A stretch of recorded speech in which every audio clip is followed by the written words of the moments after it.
couleur des lilas, le gars qu'on croise et qu'on ne regarde pas. Y a pas de soleil sous la terre, drôle de croisière.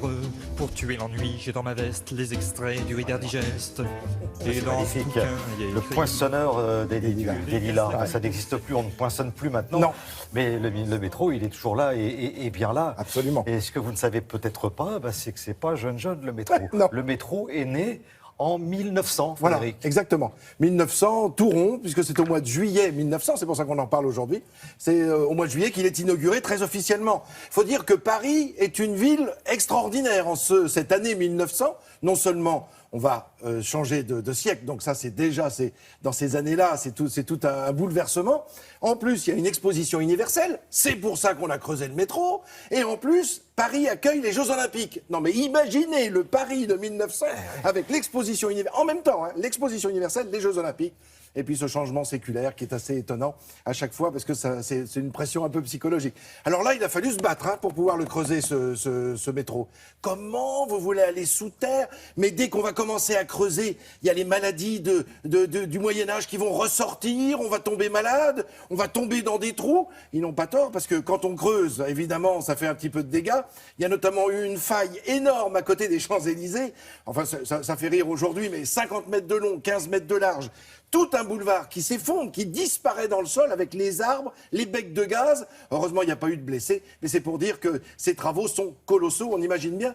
Et d'ailleurs, on va pouvoir voir, parce que là, cette fois, on a enfin des images, parce que ça rentre dans le siècle du cinéma. Qui décide, justement, qui met au point cette aventure? Alors, et en fait, il a fallu suivre un petit peu, on a suivi un petit peu les autres. C'est-à-dire que Londres avait déjà son métro en 1863, New York avait son métro, Berlin avait son métro. Donc on dit, mais Paris ne peut pas rester à côté de ce métro. Alors, on a imaginé de toutes sortes de transports, tout aérien. Vous savez, comme si le métro passait au-dessus de Paris, au-dessus de vos têtes en permanence. Ça tournerait comme à la foire. Mais alors là, c'était pas possible.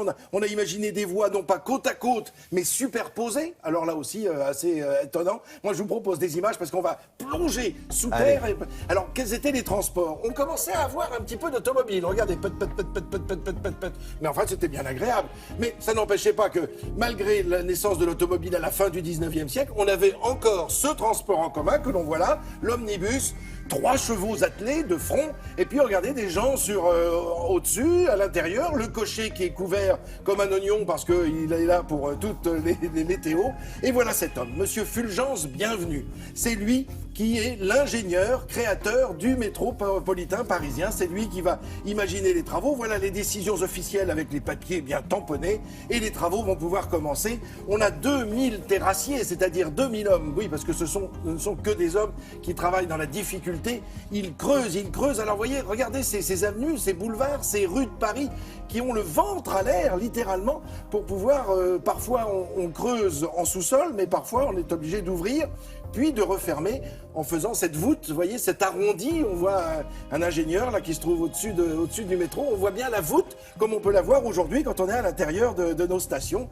Donc c'est un travail titanesque. Et voilà ces hommes qui vont creuser à la main et qui sortent 1000 mètres cubes par jour. Une fois qu'on a creusé, on va étayer avec ces morceaux de bois gigantesques. Et puis à chaque fois, c'est un travail de titan. On travaille 24 heures sur 24. On sort 1000 mètres cubes par jour de débris. On a imaginé qu'en creusant cette première ligne de métro parisien, puisque c'est la première ligne que l'on creuse, là, entre Porte de Vincennes et Porte Maillot, si on avait tout... Regardez, là, c'est quand même... Ils montraient ça en publicité. Si vous voulez passer avec votre fusil de chasse à l'intérieur du métro, il vous suffit de montrer qu'il n'est pas chargé.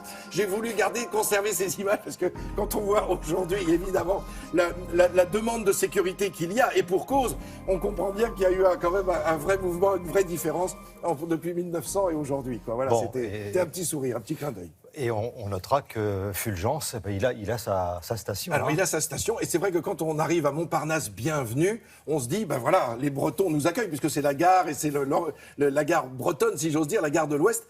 Mais non, Bienvenue, vous le remarquerez, s'écrit avec un tréma sur le U. Donc c'est à la fois le mot bienvenue, mais c'est surtout le nom propre de Monsieur Fulgence Bienvenu, l'ingénieur qui avait perdu son bras gauche. On le voit sur cette image, pas de bras gauche. Il avait perdu son bras gauche lors de travaux qu'il avait menés, puisqu'il était ingénieur des ponts et chaussées, pour la conception de certaines voies ferrées en Bretagne et dans l'ouest de la France. Donc voilà, on doit Fulgence Bienvenu, et du coup, vous avez raison, on lui tire notre chapeau. Donc cette première ligne inaugurée en juillet 1900, je vous dis, dans un Paris qui explose absolument à ce moment-là. À tout à l'heure, parce qu'on va en reparler. Ah oui, puis il y a de quoi dire. Il y a d'autres choses à dire. Il y a d'autres lignes à visiter. Merci. Allez, on s'absente quelques secondes et on revient pour parler météo.